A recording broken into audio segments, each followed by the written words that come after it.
সুপ্রিয় শিক্ষার্থীবৃন্দ, আজকে আমাদের ফার্স্ট যে লেকচারটা আমরা আলোচনা করছি সেটা হচ্ছে জেনারেল নলেজের অত্যন্ত গুরুত্বপূর্ণ একটা লেকচার এবং গুরুত্বপূর্ণ একটা পোর্শন, যেখান থেকে প্রতি বছর বিভিন্ন কম্পিটিটিভ, বিশেষ করে ব্যাংক এবং ব্যাংকের কম্পিটিটিভ এক্সামে এখান থেকে প্রতি বছরই প্রশ্ন এসে থাকে। সেটা হচ্ছে ইন্টারন্যাশনাল ফিনান্সিয়াল অর্গানাইজেশন। একটু বলে রাখি, এই ইন্টারন্যাশনাল ফিনান্সিয়াল অর্গানাইজেশনটাকে এখানে এটা পড়তে গেলে আমাদেরকে বিভিন্ন ওয়ার্ল্ড ইন্টারন্যাশনাল বিভিন্ন ফাইন্যান্সিয়াল প্ল্যাটফর্ম সম্পর্কে আমরা জানতে পারবো, অ্যাজ ওয়েল অ্যাজ হচ্ছে বিভিন্ন রিজিওনাল ইকোনমিক ইউনিয়ন সম্পর্কে আমরা জানবো। এবং শুধু এই ইন্টারন্যাশনাল ফিনান্সিয়াল অর্গানাইজেশনটা not only for bank but also BCS থেকে শুরু করে প্রত্যেকটা গুরুত্বপূর্ণ জায়গাতে এখান থেকে কোয়েশ্চেন এসে থাকে। আমাদের এই অ্যাচিভমেন্ট ক্যারিয়ার ব্যাংক জব ডিপার্টমেন্টের সবচেয়ে গুরুত্বপূর্ণ এই ডিসকাশনে এই মুহূর্তে হচ্ছে আমি যেটা ফার্স্টলি ব্রিফিং করতে যাচ্ছি। আপনারা দেখতে পাচ্ছেন যে এখানে কিছু গুরুত্বপূর্ণ টপিককে মেনশন করেছি। সেটা হচ্ছে যে জিনিসগুলি আজকে আলোচনা করা হবে, একটা হচ্ছে ওয়ার্ল্ড ব্যাংক, একটা হচ্ছে IMF, ADB, BRICS, AIIB, NDB, স্টার, আসিয়ান, সিরডা, বিমস্টেকের মতো গুরুত্বপূর্ণ ইনস্টিটিউশন। আমরা বিগত বছরের কোয়েশ্চেন অ্যানালাইসিস করলে দেখতে পারি যে এক্সাম টেকার যেই হয়ে থাকুক না কেন, সেটা ঢাকা ইউনিভার্সিটির আর্টস ফ্যাকাল্টি, আদারওয়াইজ হচ্ছে আসরনা ইউনিভার্সিটি অথবা সোশ্যাল সায়েন্স ডিপার্টমেন্ট, যারাই কোয়েশ্চেন করে থাকুক না কেন, এই ডিসকাশন টপিকগুলি থেকে এই যে টপিকগুলি মেনশন করা হয়েছে, যেভাবে আমরা আমাদের লেকচার প্ল্যানটাকে সাজিয়েছি, এখান থেকে প্রতি বছরই কোয়েশ্চেন এসেছে। এখন আর কথা না সামনের দিকে নিয়ে ফার্স্টে আজকে চলে যাই হচ্ছে কনভারসেশনের ফার্স্ট সেটা হচ্ছে ওয়ার্ল্ড ব্যাংক। ওয়ার্ল্ড ব্যাংক নিয়ে আলোচনা করতে গেলে সেটা ফার্স্টে যে জিনিসটা আমাদেরকে জানতে হবে যে একটা কনফারেন্স সম্পর্কে আমাদেরকে ধারণা রাখতে হবে। সেটা হচ্ছে ডিসকাশনের ফার্স্ট টপিকটা হচ্ছে ওয়ার্ল্ড ব্যাংক। ওয়ার্ল্ড ব্যাংক সম্পর্কে জানার আগে প্রথমে যে জিনিসটা আমাদেরকে জানতে হবে, ইতিহাস বিখ্যাত একটা কনফারেন্স রয়েছে, সেটা হচ্ছে ব্রিটন উডস কনফারেন্স। একটু মেনশন করছি নামটা, সেটা হচ্ছে ব্রিটন উডস কনফারেন্স।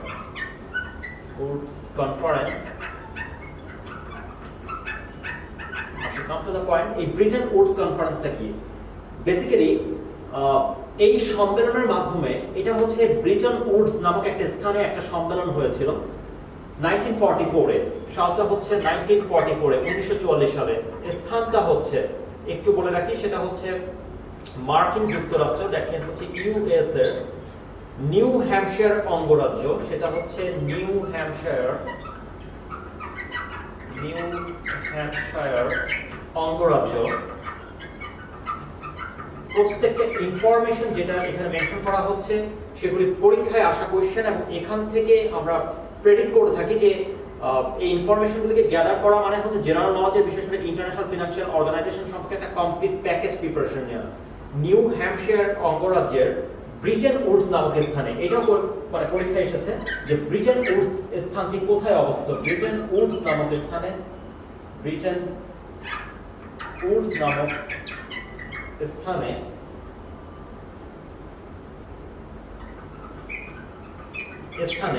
একটি সম্মেলন অনুষ্ঠিত হয়েছিল। আবারও বলছি, 1944 এ যুক্তরাষ্ট্রের নিউ হ্যাম্পশায়ার অঙ্গরাজ্যের ব্রিটন উডস নামক স্থানে একটা ইতিহাস বিখ্যাত সম্মেলন অনুষ্ঠিত হয়েছিল, যেটা ইতিহাসে ব্রিটন উডস কনফারেন্স নামে পরিচিত। এই ব্রিটন উডস কনফারেন্সের মাধ্যমে সম্পূর্ণ পৃথিবী তিনটি নতুন সংগঠনকে পৃথিবীর সামনে উন্মোচন করে। যে তিনটি সংগঠন পরবর্তী সময়ে সম্পূর্ণ পৃথিবীর অর্থনৈতিক ব্যবস্থার সাথে সম্পৃক্ত হয়ে যায়, এবং সম্পূর্ণ পৃথিবীর অর্থনৈতিক যে প্ল্যাটফর্ম, সেই প্ল্যাটফর্মের সাথে এই তিনটা প্রতিষ্ঠান ওতপ্রোতভাবে জড়িয়ে যায়। আমরা জানার চেষ্টা করব। যেটা বলছিলাম সেটা হচ্ছে যে ব্রিটন উডস নামক স্থানে একটি ঐতিহাসিক সম্মেলন হয়েছিল, যেটা ইতিহাসের ব্রিটন উডস কনফারেন্স নামে পরিচিত। এই ব্রিটন উডস কনফারেন্সের মাধ্যমে তিনটি নব্য প্রতিষ্ঠান সম্পূর্ণ পৃথিবী দেখতে পায়, যে তিনটি প্রতিষ্ঠান সম্পূর্ণ বিশ্বের অর্থনৈতিক ব্যবস্থাকে পরবর্তী সময় কিন্তু একটি নতুন দ্বার উন্মোচন করে। আমরা জানবো কোন সেই তিনটি প্রতিষ্ঠান, যে তিনটি প্রতিষ্ঠান থেকে প্রতিযোগিতামূলক পরীক্ষায় প্রতি বছর প্রশ্ন এসেছে।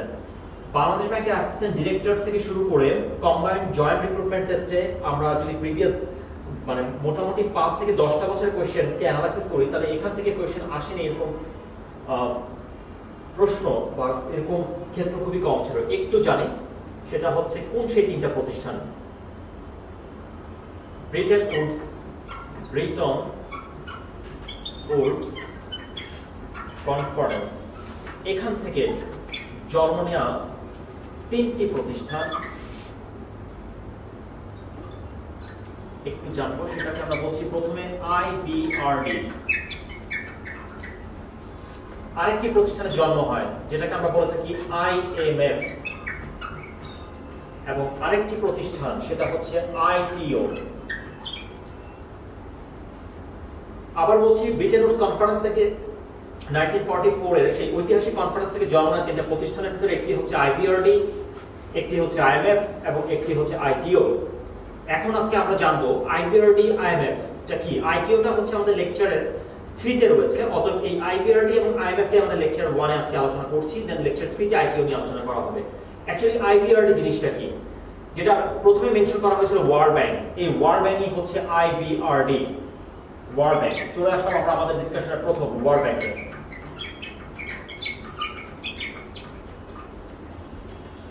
ওয়ার্ল্ড ব্যাংকের আলোচনা করতে গেলে প্রথমে যে জিনিসটা আসে সেটাই হচ্ছে যে আইবিআরডি, যে ওয়ার্ল্ড ব্যাংক কবে প্রতিষ্ঠিত হয়, কবে কার্যক্রম শুরু করে, ওয়ার্ল্ড ব্যাংকের অর্গানসগুলি কি, কোন কোন অর্গানস কি কি কাজ করে থাকে, ইন ডিটেইলস একটু আমাদেরকে জানতে হবে। তো ফার্স্টে যেটা আলোচনা করি সেটা হচ্ছে ওয়ার্ল্ড ব্যাংক সম্পর্কে ইন ডিটেইলস একটু জানি, যে ওয়ার্ল্ড ব্যাংক কত সালে এস্টাবলিশড হয়। 1944 সালে 1944 এ ব্রিটেন উডস সম্মেলন থেকে একটি নবজাত প্রতিষ্ঠান ছিল আইবিআরডি, যে আইবিআরডি কিন্তু ওয়ার্ল্ড ব্যাংক নামে পরিচিত। অতএব ওয়ার্ল্ড ব্যাংকের প্রতিষ্ঠিত সাল হচ্ছে, এস্টাবলিশ সাল হচ্ছে 1945 এ প্রতিষ্ঠিত হয়। এটা তার অপারেশন শুরু করে, দ্যাট মিন্স কার্যক্রম, সংক্ষেপে লিখলাম, কার্যক্রম শুরু করে হচ্ছে 1946 এ, তার পরের বছর। বিশ্বব্যাংক প্রতিষ্ঠা লাভ করে হচ্ছে 1945 এ, কার্যক্রম শুরু করে 1946 এ। বিশ্বব্যাংকের সদস্য হচ্ছে 189টি, সর্বশেষ সদস্য হচ্ছে নাউরু, সংক্ষেপে লিখলাম সর্বশেষ সদস্য হচ্ছে নাউরু। ওয়ার্ল্ড ব্যাংক সম্পর্কে আরেকটা জিনিস জানার চেষ্টা করি, বাংলাদেশ বিশ্বব্যাংকের সদস্যপদ কবে লাভ করে। বাংলাদেশ বিশ্বব্যাংকের সদস্যপদ লাভ করে হচ্ছে যে ঠিক মুক্তিযুদ্ধ, মানে আমাদের স্বাধীনতা পরবর্তী বছরটিতে, মানে আমাদের হাজার বছরের শ্রেষ্ঠ বাঙালি যাকে আমরা বলে থাকি the father of the nation, the Bangabandhu Sheikh Mujibur Rahman, মানে ওনার অবদান কতটুকু অনস্বীকার্য। যুদ্ধ বিধ্বস্ত একটি রাষ্ট্রকে, তার অর্থনৈতিক ব্যবস্থাকে পুনরুদ্ধার করার জন্য কিভাবে ইন্টারন্যাশনাল প্ল্যাটফর্মে বাংলাদেশের মতো একটা ভঙ্গুর যুদ্ধ বিধ্বস্ত অর্থনৈতিক দেশকে সম্পৃক্ত করেছিলেন, এটা একমাত্র সম্ভব হয়েছিল তার মতো ভিশনারি লিডারশিপের জন্য। মানে বঙ্গবন্ধু, উইদাউট বঙ্গবন্ধু আমরা এটা আসলে চিন্তা করতে পারি না বাংলাদেশের স্বাধীনতা এবং আমাদের বাংলাদেশের এই অর্থনৈতিক অগ্রযাত্রার কথা। যেটা ফার্স্টেই আসবে সেটা হচ্ছে বাংলাদেশ বিশ্বব্যাংকের সদস্যপদ লাভ করে হচ্ছে 1972 তে, 1972 সালে, স্বাধীনতা পরবর্তী সাল। এবং বঙ্গবন্ধুকে 1975 এ সপরিবারে হত্যা করা হয়েছিল 15ই আগস্ট, সালটা মনে রাখতে পারবো আমরা, ওই মানে দিনটা হচ্ছে 15ই আগস্ট ছিল। এবং বাংলাদেশ বিশ্বব্যাংকের সদস্যপদ লাভ করে 1972 সালে, সেই আগস্টের 17ই আগস্ট বাংলাদেশ বিশ্বব্যাংকের সদস্যপদ লাভ। সবচেয়ে গুরুত্বপূর্ণ, আমি স্টার্ট দিচ্ছি গুরুত্বপূর্ণ তথ্যগুলিতে। বিশ্বব্যাংকের সদর দপ্তর কোথায় অবস্থিত? বিশ্বব্যাংকের হেডকোয়ার্টার অবস্থিত হচ্ছে ওয়াশিংটন ডিসি, ইউএসএ। আবার বলছি বিশ্বব্যাংকের সদর দপ্তর, কারণ আমরা জানি ওয়ার্ল্ড ইকোনমিতে নেতৃত্ব বা সুপার পাওয়ার তার হাতেই থাকে, যার হাতে মানি পাওয়ারটা থাকে। অতএব অবশ্যই বিশ্ব শাসন ব্যবস্থা বলি, ওয়ার্ল্ড পাওয়ারটা বলি, টোটালটাকে কিন্তু মনিটরিং করছে হচ্ছে আমেরিকা। সো আমেরিকা ওয়ার্ল্ড পাওয়ারটাকে মানে ক্ষমতায়ন করতে পারছে, সেটাকে মনিটরিং করতে পারছে এই কারণে, বিকজ হচ্ছে আর্থিক যে ক্ষমতাটা, সেই ক্ষমতাটার যেই মানে প্রাণ কেন্দ্র সেটা হচ্ছে আমেরিকার হাতে। এজন্য যেহেতু আমেরিকার যুক্তরাষ্ট্রের নিউ হ্যাম্পশায়ার অঙ্গরাজ্যের ব্রিটেন উডস নামক স্থানে এই সম্মেলনটা হয়েছিল, এবং এই সম্মেলনের মাধ্যমে 3টা প্রতিষ্ঠানের জন্ম হয়। অতএব অবশ্যই এই আর্থিক প্রতিষ্ঠান আমেরিকা কখনোই চাবে না যে সেটা আমেরিকার মূল ভূখণ্ডের বাইরে এটার কেন্দ্রবিন্দু থাকুক, অথবা এর হেডকোয়ার্টার আমেরিকার মূল ভূখণ্ডের বাইরে থাকুক। দ্যাট মিন্স আর্থিক সংক্রান্ত যে প্রতিষ্ঠান, সেই প্রতিষ্ঠানের সদর দপ্তর হচ্ছে এটা ওয়াশিংটন ডিসিতে অবস্থিত, ইউএসএ। Washington DC, USA. খুবই গুরুত্বপূর্ণ যে বিশ্বব্যাংকের সদর দপ্তর কোথায় অবস্থিত, ওয়াশিংটন ডিসি, ইউএসএ। ওয়ার্ল্ড ব্যাংকের হেডকোয়ার্টার গেল, যেটা গুরুত্বপূর্ণ পরীক্ষায় আপকামিং যে কোনো সময় চলে আসতে পারে, স্টার্ট দিয়ে লিখলাম, সেটা হচ্ছে বিশ্বব্যাংকের বর্তমান প্রেসিডেন্ট। বিশ্বব্যাংকের সর্বোচ্চ যে পদ, সেই পদটাকে মানে অধিষ্ঠিত পদকে বলা হয় থাকে প্রেসিডেন্ট। দ্যাট মিন্স ওয়ার্ল্ড ব্যাংকের বর্তমান যিনি প্রেসিডেন্ট তিনি হচ্ছেন ডেভিড ম্যালপাস। এটা আসার মতো, এটা না আসলেও এটা যদি কোশ্চেন কর্তা এভাবে করতে পারে যে বিশ্ব ব্যাংকের যিনি বর্তমান প্রেসিডেন্ট তিনি কততম। ডেভিড ম্যালপাস হচ্ছেন ওয়ার্ল্ড ব্যাংকের 13তম প্রেসিডেন্ট। 13তম প্রেসিডেন্ট। তিনি অবশ্যই বিশ্ব ব্যাংকের প্রেসিডেন্ট হতে গেলে যেটি হতে হবে তাকে অবশ্যই একজন আমেরিকান নাগরিক হতে হবে। That means the citizen of the America only can hold the top level which is called the top level position which is called the president. এই প্রেসিডেন্ট পদটাকে অধিষ্ঠিত হতে গেলে অবশ্যই সেই ব্যক্তিকে আমেরিকান সিটিজেন হতে হবে। ডেভিড ম্যালপাস একজন আমেরিকান নাগরিক, বিশ্ব ব্যাংকের প্রেসিডেন্ট। এবার আসি বেসিক্যালি ওয়ার্ল্ড ব্যাংক সম্পর্কে, এই যে আইপিআরডি সম্পর্কে বলছি। আইপিআরডি বলতে আমরা কি বুঝে থাকি, বা ওয়ার্ল্ড ব্যাংক বলতে বেসিক্যালি আমরা কি বুঝে থাকি? ওয়ার্ল্ড ব্যাংক সংক্ষেপে লিখলাম ডব্লিউবি। ওয়ার্ল্ড ব্যাংক বলতে আমরা যেটা বুঝে থাকি সেটা হচ্ছে আইবিআরডি, আইবিআরডি প্লাস আইডিএ। আবার বলছি, ওয়ার্ল্ড ব্যাংক বলতে আমরা বুঝে থাকি আইবিআরডি প্লাস আইডিএ, বাট একটু পরে আলোচনা করছি ওয়ার্ল্ড ব্যাংকের অর্গান। ওয়ার্ল্ড ব্যাংকের 5টি অর্গান রয়েছে, খুবই গুরুত্বপূর্ণ অর্গান। সেই ওয়ার্ল্ড ব্যাংক অর্গানগুলিকে একসাথে বলা হয় থাকে ওয়ার্ল্ড ব্যাংক গ্রুপ। বাংলাদেশ ব্যাংকের অ্যাসিস্ট্যান্ট ডিরেক্টর জেনারেলের প্রতি বছরই এখান থেকে একটা কোশ্চেন এসেছে যে নিচের কোনটি ওয়ার্ল্ড ব্যাংকের অর্গান নয়, মানে which of the following is not the organ of the World Bank. That is World Bank, এটাকে বলা হয় থাকে World Bank Group. World Bank Group. আর ওয়ার্ল্ড ব্যাংক গ্রুপ বলতে আমরা বুঝে থাকি IBRD, IBRD plus IDA plus IFC plus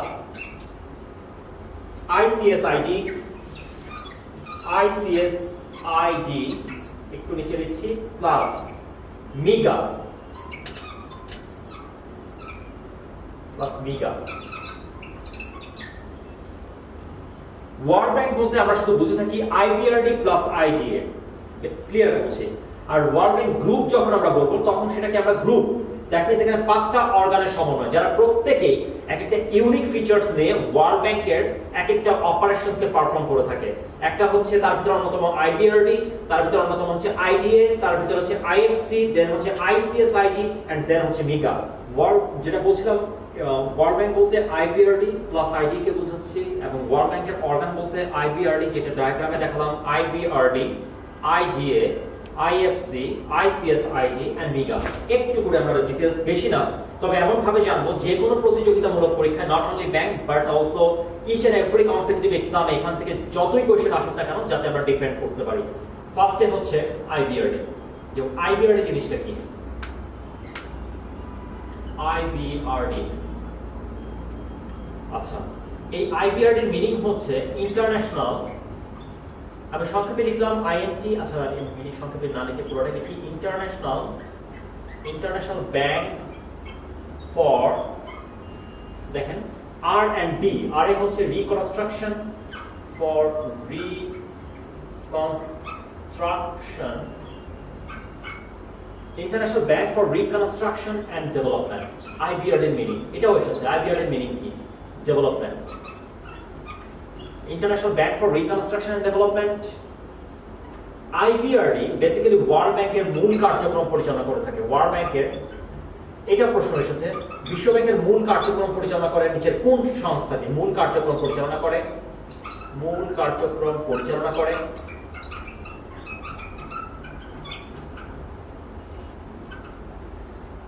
দেন হচ্ছে আইবিআরডি কাদেরকে ঋণ প্রদান করে থাকে? ওয়ার্ল্ড ব্যাংকের এটা এমন একটা অর্গান, বেসিক্যালি এরা হচ্ছে যারা মধ্যমায়ের দেশ, মধ্যমায়ের দেশসমূহকে ঋণ প্রদান করে থাকে, এটা জানার ব্যাপার। মধ্যমায়ের দেশসমূহকে ঋণ দেয়, মধ্যমায়ের দেশসমূহকে ঋণ প্রদান করে।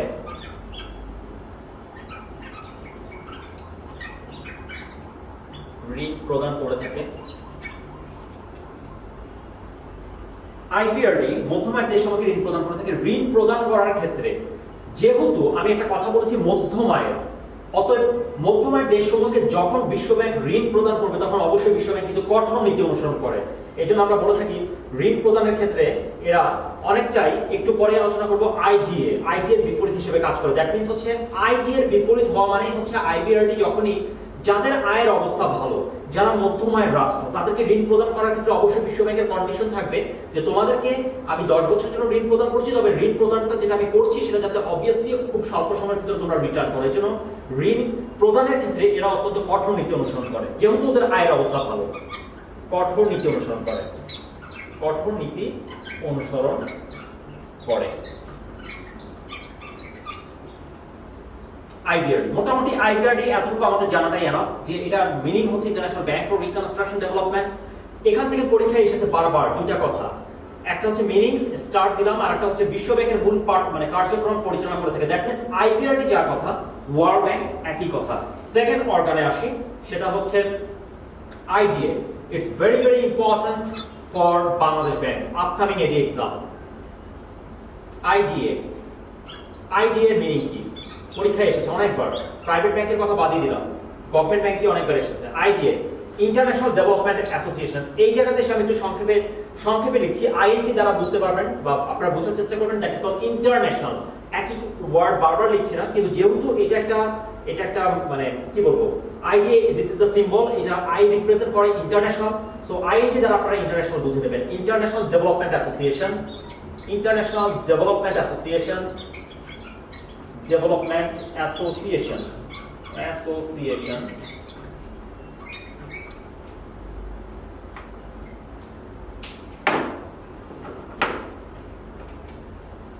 আচ্ছা, ইন্টারন্যাশনাল ডেভেলপমেন্ট অ্যাসোসিয়েশন। এবার প্রশ্ন হচ্ছে আইডিএ কাদেরকে ঋণ প্রদান করে? স্বল্পোন্নত রাষ্ট্রসমূহকে আইডিএ ঋণ প্রদান করে থাকে। পরীক্ষায় আসার মতো একটা কোশ্চেন। স্বল্পোন্নত রাষ্ট্রসমূহকে, স্বল্পোন্নত রাষ্ট্রসমূহকে আইডিএ ঋণ প্রদান করে। সংক্ষেপে লিখলাম, ঋণ দিয়ে থাকে। স্বল্পোন্নত রাষ্ট্রসমূহকে ঋণ দিয়ে থাকে যেহেতু এদের আয়ের অবস্থা স্বল্পোন্নত, এরা এতটা উন্নত না বা মধ্যম আয়ের দেশও না, স্বল্পোন্নত রাষ্ট্রসমূহকে ঋণ দিয়ে থাকে। এবং তিনটা কন্ডিশন মাথায় রাখবেন যেখান থেকে পরীক্ষায় কোশ্চেন এসেছে, আসতে পারে। প্রথম কথা, আইডিএ দীর্ঘমেয়াদে ঋণ প্রদান করে। এক নাম্বার কন্ডিশন হচ্ছে ইন্টারন্যাশনাল ডেভেলপমেন্ট মানে অ্যাসোসিয়েশন স্বল্পোন্নত রাষ্ট্রকে ঋণ দিবে, তাদের আয়ের অবস্থা এমনিতেই খারাপ, অতএব তাদেরকে ঋণ দেওয়ার ক্ষেত্রে একটা ফিচারস হচ্ছে দীর্ঘমেয়াদে ঋণ দেয়। দীর্ঘমেয়াদে এটা হতে পারে না 25 থেকে 30 বছর। দীর্ঘমেয়াদে ঋণ দেয়, সহজ শর্তে ঋণ দেয়, সহজ শর্তে। আর ঋণের ক্ষেত্রে যেটা সবচেয়ে গুরুত্বপূর্ণ সেটা হচ্ছে, এখানে লিখলাম পয়েন্টটা, এটা আরেকটা পয়েন্ট, সেটা হচ্ছে বিনা দীর্ঘমেয়াদে ঋণ দেয়, সহজ শর্তে ঋণ দেয়, বিনা সুদে ঋণ প্রদান করে থাকে। বিনা সুদে, বিনা সুদে। তবে বিভিন্ন মানে বইয়ে মেনশন করা আছে যেহেতু ঋণ প্রদান করছে একটা কিন্তু চার্জ কিন্তু অবশ্যই অ্যাপ্লাই হয়, যেটাকে আমরা অপারেশনাল কস্ট বলে থাকি। এটাকে সুদ ধরা যাবে না। এটার স্ল্যাবটা হচ্ছে, আবার বলছি, এটার স্ল্যাবটা হচ্ছে, এটাকে আমরা সুদ হিসেবে ধরবো না, তবে এটা হচ্ছে একটা সার্ভিস চার্জ। অ্যাজ লাইক হচ্ছে আমরা যারা ডেবিট কার্ড ইউজ করি বা ক্রেডিট কার্ড ইউজ করি, আমরা কিন্তু হচ্ছে ট্রানজাকশন করি অথবা না করি, আমাদেরকে কিন্তু একটা অ্যানুয়ালি অথবা সেমি অ্যানুয়ালি একটা আমাদেরকে সার্ভিস চার্জ কিন্তু আমাদেরকে ব্যাংকে পে করতে হয়।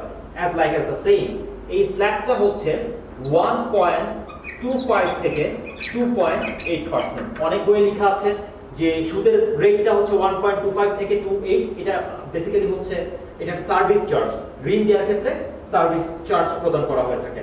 আইডিএ এর আরেকটা ফিচারস হচ্ছে স্বল্পোন্নত রাষ্ট্রকে ঋণ দেয়, সহজ শর্তে ঋণ দেয়, দীর্ঘ মেয়াদে 25 থেকে 30 বছরের জন্য ঋণ প্রদান করে থাকে। এতগুলি দেন হচ্ছে বিনা সুদে ঋণ প্রদান করে। এতগুলি ফিচারস আইডিএ অফার করছে। তাই চাকরির পরীক্ষায় বিগত বছরে BCS to bank non cadre একটা কোশ্চেন কমন এসেছে, সেটা হচ্ছে which of the following organization is known as a soft loan window? That is এতগুলি ফিচারস এর কারণে আইডিএ কে বলা হয়ে থাকে, আইডিএ ইন্টারন্যাশনাল ডেভেলপমেন্ট অ্যাসোসিয়েশন কে বলা হয়ে থাকে soft loan window. Soft loan window, very very important information of today's discussion. Soft loan window, soft loan window নামে পরিচিত হচ্ছে আইডিএ। এটা ছিল হচ্ছে আমাদের আইডিয়া ডিসকাশন। তাহলে আইডিয়া আরেকবার একটু রিকল করি। আইডিয়া হচ্ছে স্বল্পোন্নত রাষ্ট্রসমূহকে ঋণ দেয়। 2 নাম্বার ফিচার্স হচ্ছে এরা স্বল্পোন্নত রাষ্ট্রসমূহকে সহজ শর্তে বিনা সুদে দীর্ঘ মেয়াদে ঋণ প্রদান করে থাকে। ঋণ প্রদানের ক্ষেত্রে এরা অনেক সহজ নীতি অনুসরণ করে, যেটা আইপিআরডি করে না, কারণ আইপিআরডি ঋণই দেয় মধ্যম আয় রাষ্ট্রসমূহকে। ঋণের ক্ষেত্রে সহজে ঋণ প্রদান করে থাকে বলে আইডিয়াকে বলা হয়ে থাকে সফট লোন উইন্ডো। যেটা আমরা যদি প্রিভিয়াস ইয়ারের কোশ্চেন অ্যানালাইসিস করি, আপনি ব্যাংক টু বিসিএস এই কোশ্চেনটা কমন পাবেন, বিশেষ করে ওয়ার্ল্ড ব্যাংক থেকে। 3 নম্বরে আসি, সেটা হচ্ছে আমাদের থার্ড অর্গান বিশ্ব ব্যাংকের, সেটা হচ্ছে আইএফসি। আইএফসির মিনিংটা কি? আইএফসির মিনিং হচ্ছে ওই যে international finance, international finance corporation.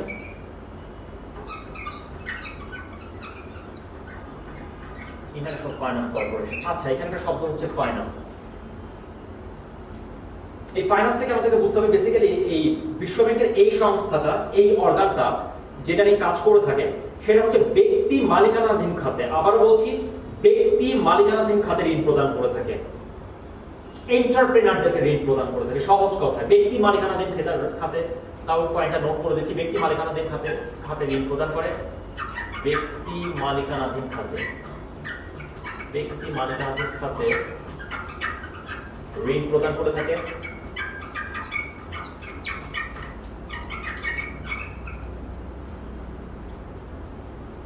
International finance corporation ব্যক্তি মালিকানাধীন খাতে ঋণ প্রদান করে থাকে। এবং ওয়ার্ল্ড ট্রেড ফাইন্যান্সের ক্ষেত্রে এক কথা যদি বলতে যাই, তাহলে হচ্ছে মানে গ্লোবাল ট্রেড ফাইন্যান্সটাকে কিন্তু মনিটরিং করেই হচ্ছে আইএফসি। একটা গুরুত্বপূর্ণ তথ্য, সেটা হচ্ছে গ্লোবাল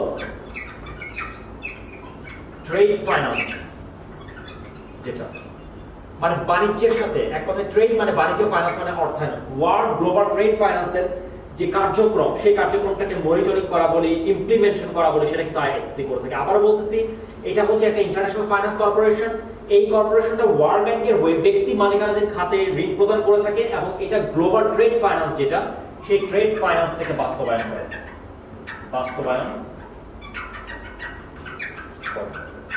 মোটামুটি এতটুকু জানলে আমাদের পুরো না, একদম ভাইবা পর্যন্ত কভার করে যাবে ইন্টারন্যাশনাল ফাইন্যান্স কর্পোরেশন কি। এবার আসি ওয়ার্ল্ড ব্যাংকের 4 নাম্বার অর্গান। 4 নাম্বার অর্গান হচ্ছে সেটা আইসিএসআইডি।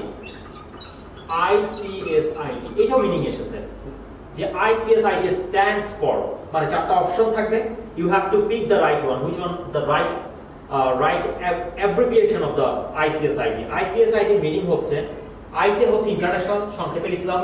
সিতে হচ্ছে সেন্টার, এটা হচ্ছে একটা ইন্টারন্যাশনাল সেন্টার ফর। এসে হচ্ছে settlement, international centre for settlement of. খুব গুরুত্বপূর্ণ একটা শব্দ, আই এন্ড ডি। কেন স্টার দিলাম?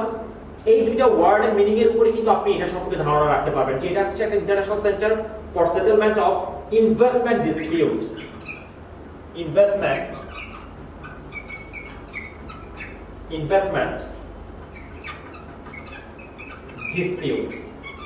ডিসপিউটস মানেটা কি? ডিসপিউটস মানে হচ্ছে বিরোধ।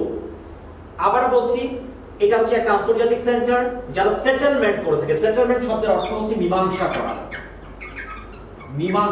কি মীমাংসা করে থাকে? বিনিয়োগ। ইনভেস্টমেন্ট মানে হচ্ছে বিনিয়োগ, আর ডিসপিউটস হচ্ছে বিনিয়োগজনিত যে বাধাগুলি আছে। দ্যাট মিন্স এটা থেকে আমরা বুঝতে পারলাম আইসিএসআইডি হচ্ছে ওয়ার্ল্ড ব্যাংকের একটা অর্গান, যারা সদস্য রাষ্ট্রসমূহ যারা আছে তাদের সাথে যখনই বিনিয়োগ নিয়ে, ইনভেস্টমেন্ট নিয়ে কোনো বিরোধের তৈরি হয়, তখন সেই বিনিয়োগ মানে সেই বিনিয়োগ সংক্রান্ত যে বাধাটা, সেই বাধাটার মীমাংসা করে থাকে ওয়ার্ল্ড ব্যাংকের যে মানে অর্গান, সেটাকে আমরা বলে থাকি আইসিএসআইডি। এই জন্য এটাকে বলা হয় যে এটা একটা international centre for settlement of investment disputes. সদস্য রাষ্ট্রসমূহের মধ্যে যখনই বিনিয়োগ সংক্রান্ত কোনো বাধার সৃষ্টি হয়, যদি একটা প্র্যাকটিক্যাল এক্সাম্পল দিই, ব্যাপারটা কিরকম? সাপোজ বাংলাদেশ হচ্ছে ভারতের সাথে কোনো একটা বায়োলেটারাল বিজনেসে, মানে বায়োলেটারাল কোনো একটা বিজনেসে আছে। সাপোজ হঠাৎ করে মানে ভারতের যে প্রজেক্টে বাংলাদেশ বিনিয়োগ করছে বা যে মানে এক কথা হচ্ছে যে ইস্যুতে বাংলাদেশ বিজনেস করছে, হঠাৎ করে দেখা গেল সেখানে বিনিয়োগ সংক্রান্ত কোনো একটা বিরোধ, মানে ভারত হয়তো কোনো একটা পলিটিক্যাল নতুন করে ট্যাক্স ইম্পোজ করলো আমাদের যারা ইনভেস্টর তাদের উপরে, অথবা নতুন করে হচ্ছে যে মানে ফার্স্টে বললো যে আপনাদেরকে ওই প্রকল্পে ভারত সরকার বিনামূল্যে হচ্ছে আপনাদের বিজনেস করতে দিচ্ছে, হঠাৎ করে সেখানে আবার ট্যাক্স ইম্পোজ করা হলো। এটা কিন্তু আমাদের ইনভেস্টররা কিন্তু এই ক্ষেত্রে আগে থেকে প্রিপেয়ার ছিলেন না। দ্যাট মিন্স তাদের যে কস্ট, প্রজেক্টের যে কস্ট, সেই কস্টটা কিন্তু বেড়ে গেল। কিন্তু প্রজেক্টের কস্টটা যে বেড়ে গেল সেই অনুপাতে প্রজেক্টের রিটার্ন হবে কি হবে না এটা কিন্তু এখন পর্যন্ত আমরা জানি না। সো এই যে মানে প্রজেক্টের ইনভেস্টমেন্টের আগে একটা ডাইমেনশন, হঠাৎ করে ডাইমেনশন চেঞ্জ হয়, এটা যেটা হবে বাংলাদেশ এবং ভারতের যারা আমরা ইনভেস্টর লেভেলে কিন্তু আমাদের একটা বিরোধের সৃষ্টি হবে। এই বিরোধটাকে যখন ওই প্রকল্পে যদি ওয়ার্ল্ড ব্যাংকের ইনভেস্টমেন্ট থেকে থাকে তখন যেটা করা হবে, কারণ আমরা নিজেরা ওয়ার্ল্ড ব্যাংকের সদস্য এবং একই সাথে ভারত ও বিশ্ব ব্যাংকের সদস্য, তখন আমরা কার সাথে যাব? আমরা এই আইসিএস আইডি মানে শরণাপন্ন হবো। তখন তারা কি করবে? ওকে ফাইন, দুইজনই তোমরা আমাদের সদস্যভুক্ত রাষ্ট্র, তোমাদের ভিতরে বিনিয়োগ নিয়ে এই জাতীয় বাধা তৈরি হয়েছে, অর্থাৎ বিনিয়োগ জনিত যে বাধা, সেই বাধাটাকে মানে এক কথায় মীমাংসা করার জন্য তখন আইসিএস আইডি একটা এজেন্সি হিসেবে কাজ করে থাকে। তখন ওরা আইসিএস আইডি মানে ইন্ডিয়ান গভর্নমেন্টকে বলার চেষ্টা করবে যে ওকে প্রজেক্ট যে বিনিয়োগ আগে মানে বিনিয়োগ করার পূর্বে তো সেই ডাইমেনশন করা ছিল না যে হঠাৎ করে এই প্রজেক্টের মাঝখানে তোমরা নতুন করে আবার ট্যাক্স ইম্পোজ করবা। অতএব এটা হচ্ছে কি একটা বায়োলেটারাল একটা কনভারসেশনের মাধ্যমে ওই ট্যাক্স ডিউটিটাকে এমন ভাবে মিনিমাইজ করা হবে যাতে সেটা থেকে ভারতও ক্ষতিগ্রস্ত না হয় এবং একই সাথে বাংলাদেশও ক্ষতিগ্রস্ত না হয়। এটা হচ্ছে আইসিএস আইডি, সবার লাস্ট অর্গান এটা হচ্ছে ওয়ার্ল্ড ব্যাংকের। আলোচনা করি 5 নম্বর, সেটাকে আমরা বলছি মিগা, প্রাইভেট ব্যাংকের কমন মানে অনেকবার এসেছে। মিগার মিনিং কি? What is MIGA? MIGA stands for multilateral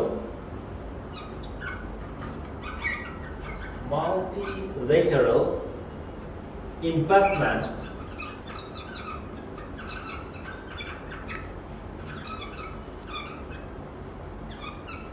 investment guarantee agency. আবার বলছি multilateral investment guarantee agency, guarantee agency.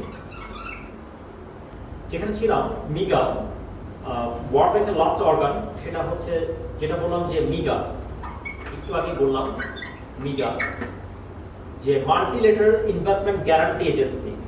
এক কথায় হচ্ছে বৈদেশিক বিনিয়োগের ক্ষেত্রে এটার ফিচারসটা হচ্ছে ওয়ার্ল্ড ব্যাংকের এটা এমন একটা অর্গান, বৈদেশিক বিনিয়োগের ক্ষেত্রে এই মিগা হচ্ছে গ্যারান্টি মানে নিশ্চয়তা প্রদান করে থাকে। আবারও বলছি MIGA multilateral investment guarantee agency বৈদেশিক বিনিয়োগের ক্ষেত্রে সদস্য রাষ্ট্রসমূহকে নিশ্চয়তা প্রদান করে থাকাই হচ্ছে মিগার কাজ। তাহলে আমি বলতে পারি এটার ফিচারস হচ্ছে বৈদেশিক বিনিয়োগের ক্ষেত্রে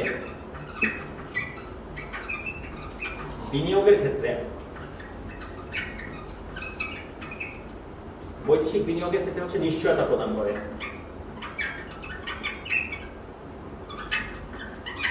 নিশ্চয়তা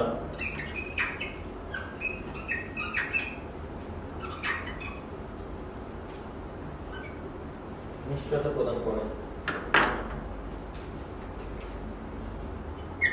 নিশ্চয়তা প্রদান করে থাকে।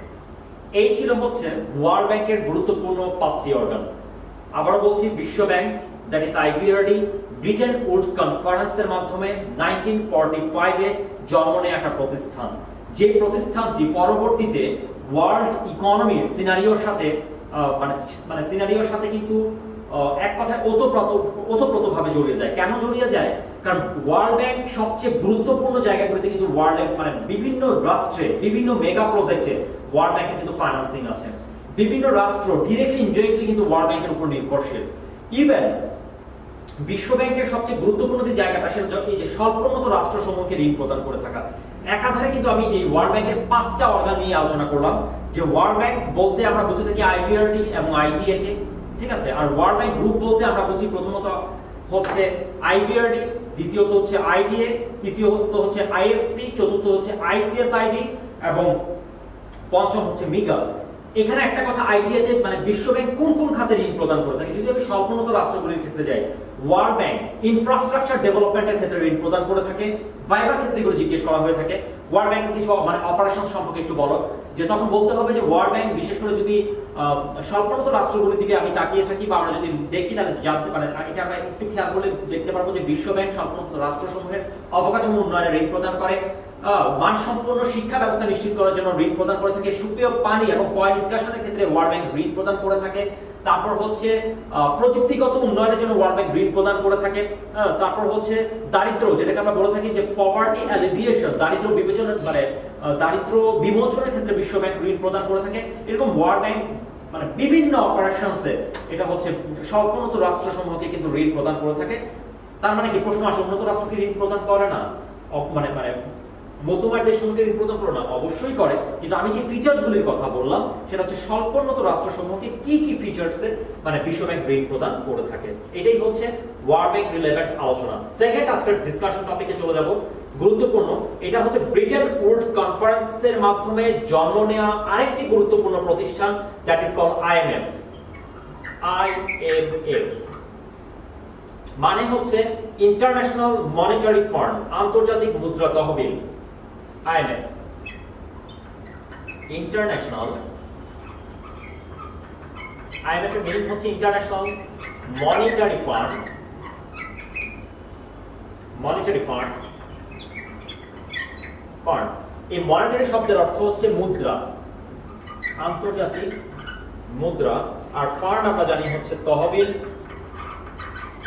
আন্তর্জাতিক মুদ্রা তহবিল। এটাকে আমরা আইএমএফ হিসেবে পরিচিত। আইএমএফ থেকেও চাকরি পরীক্ষায় বিভিন্ন ভাবে, বিশেষ করে ব্যাংকে অসংখ্য কোশ্চেন এসেছে। একটু ডিটেইলসে পড়বো, কারণ এই দুটো সংস্থাকে এমন ভাবে জানতে